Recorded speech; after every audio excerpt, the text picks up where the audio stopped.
जी star news से आइए डालते हैं आज की मुख्य खबरों पर एक नजर। कानपुर के सपा विधायक बोले 1,11,000 रुपए दूंगा जो भी आरोपी को पकड़कर हाथ पैर बांध कर लाएगा। सपा सुप्रीमो अखिलेश यादव की बेटी अदिति यादव को लेकर सोशल मीडिया पर आपत्तिजनक पोस्ट करने के मामले में कानपुर के सपा विधायक हसन रूमी और अमिताभ वाजपेयी ने प्रेस वार्ता करते हुए इस मामले को बोले कि हम गंभीरता से देख रहे हैं। आरोपी के खिलाफ मुकदमा दर्ज हो गया है। यह मुकदमा समाजवादी पार्टी के अधिवक्ता सभा राष्ट्रीय सचिव एडवोकेट प्रवीण यादव ने पुलिस कमिश्नर को तहरीर देकर मामले में 3 लोग नागेश सिंह बघेल, विनोद कुमार यादव और भरत कुमार पटेल के खिलाफ साइबर थाने में मुकदमा दर्ज कराया और इसकी तय तक जाने की बात कही है। राजनीतिक मामलों में घर परिवार को घसीटना अच्छी बात नहीं है। हमें कानून पर पूरा विश्वास है। इस दौरान सपा विधायक ने बीजेपी सरकार पर निशाना भी साधा। ये लगातार एक आप लोग देख रहे हो सोशल मीडिया पे युद्ध सा चल रहा था।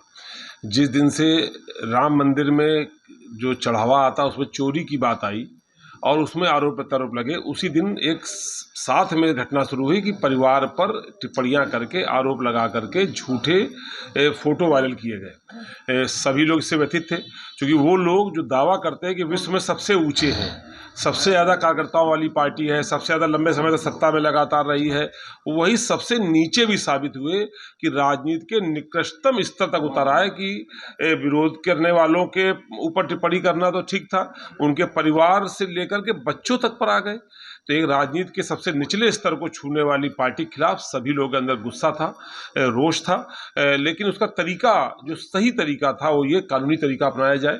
तो हमारे अधिवक्ता साथी प्रवीण यादव जी ने उसमें एफआईआर कराई है, जो एक लीगल तरीका था उसको अपनाया है। तो हम सब लोगों ने आज प्रवीण यादव जी को धन्यवाद दिया है, उनका स्वागत किया है। साथ ही साथ हम लोग ये मांग करते हैं सरकार से कि इसकी जांच करा करके जो असल दोषी है, जहां से बात शुरू हुई है वहां तक पहुंचा जाए और पहुंच करके उसको सख्त से सख्त सजा दी जाए।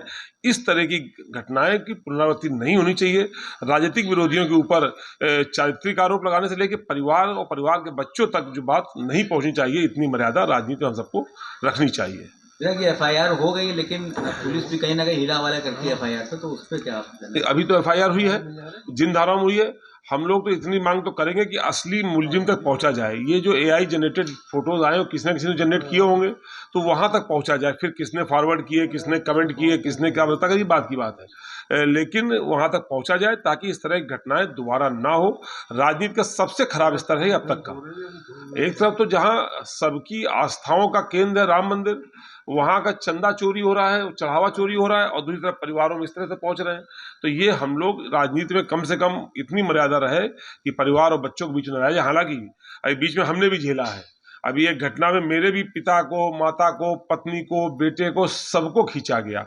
चलो हम लोग सड़क पर हैं, हम लोग संघर्ष में हैं, हम लोग बर्दाश्त कर रहे हैं, पर यह सीमा के पार था जब चारित्रिक आरोप लगा दिए गए, वो भी शुद्ध झूठे आरोप। तो इस तरह का राजनीति में मर्यादा का पालन करना चाहिए, इस बात के हम सब लोग समर्थक हैं। तो हम लोग आज सभी तो उम्मीद करते हैं न्याय व्यवस्था से, लेकिन नहीं होगी तो हम लोग संघर्ष में विश्वास करते हैं। हम लोग संघर्ष करके न्याय की लड़ाई को लड़ने का काम करेंगे।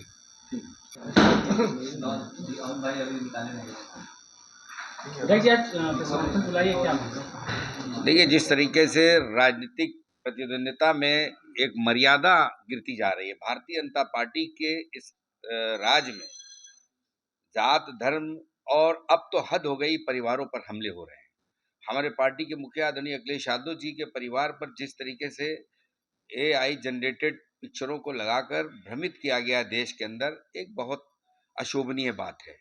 हमारी पार्टी के अधिवक्ता सभा के पदाधिकारी प्रवीण यादव जी ने ये काम किया है कि उसको विधि संगत कार्रवाई करने के लिए उन्होंने कानपुर के थाने में, साइबर थाने में एफआईआर दर्ज कराई। हम लोग ने इनका स्वागत किया है आज, और ये स्वागत इसलिए किया है कि अब गेंद भारतीय जनता पार्टी के पाले में चली गई है और उनकी जिम्मेदारी है कि एआई जनरेटेड जिस भी किसी इंसान ने इसको सोशल मीडिया पर वायरल किया है, उसको हाथ पैर बांध के सार्वजनिक रूप में खड़ा करके उसकी इस कृत्य की निंदा करी जाए, और ऐसा करने वाले पहले पुलिसकर्मी को 1,11,000 रुपए का नगद पुरस्कार मैं दूंगा, मेरी तरफ से दिया जाएगा। क्योंकि साइबर क्राइम में धाराएं ऐसी हैं कि 7 साल से कम की ये इसमें गिरफ्तारी इसमें नहीं है। इसलिए गिरफ्तारी न होने की वजह से साइबर क्राइम करने वाला बहुत खुले घूमता है।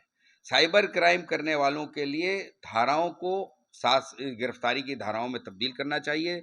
प्रदेश सरकार को, केंद्र सरकार को इसमें कानून बनाना चाहिए, क्योंकि जिस तरीके से लगातार साइबर क्राइम बढ़ रहा है और साइबर क्राइम करने वाले ये जानते हैं कि इसमें गिरफ्तारी नहीं होगी, और होगी भी तो बहुत कम समय और जमानत के बाद फिर वही काम करेंगे, क्योंकि ये परिवारों पर आ गई बात। राजनीतिक करने वाले, समाज सेवा करने वाले लोग अब 100 बार ये बात सोचेंगे कि अब तो इतना स्तर गिर गया राजनीति का, हमारा परिवार सुरक्षित नहीं है। सब समाज का आदमी जो समाज सेवा करना चाहता है वो सोचेगा कि अगर हम राजनीति में आगे बढ़ेंगे तो हमारा विरोधी हमारे परिवार पर हमले करेगा।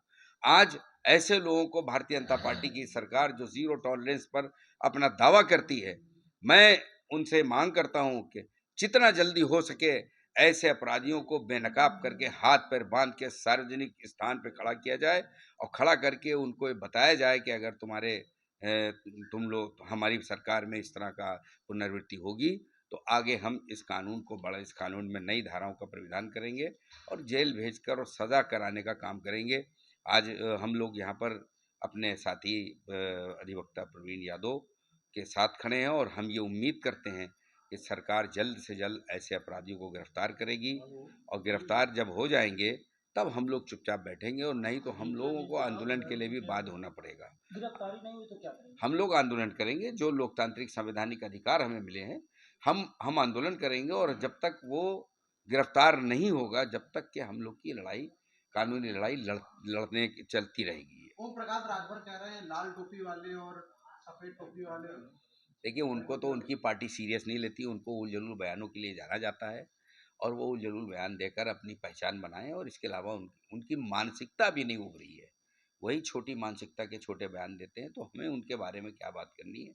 वो तो पीला गमछा, सबसे बड़ा गुंडा, इस तरह के अपराध को बढ़ाने वाले बयानों के लिए वो जाने जाते हैं, और हमें लगता है कहीं ऐसा तो नहीं है कि वही उन्हीं का कोई आदमी इस तरह के काम करने में पीछे ऊपर देखे, क्योंकि इस तरह के काम करने वाले उन्हीं की सोच, उन्हीं की मानसिकता के लोग होंगे, और ऐसे लोगों को बेनकाब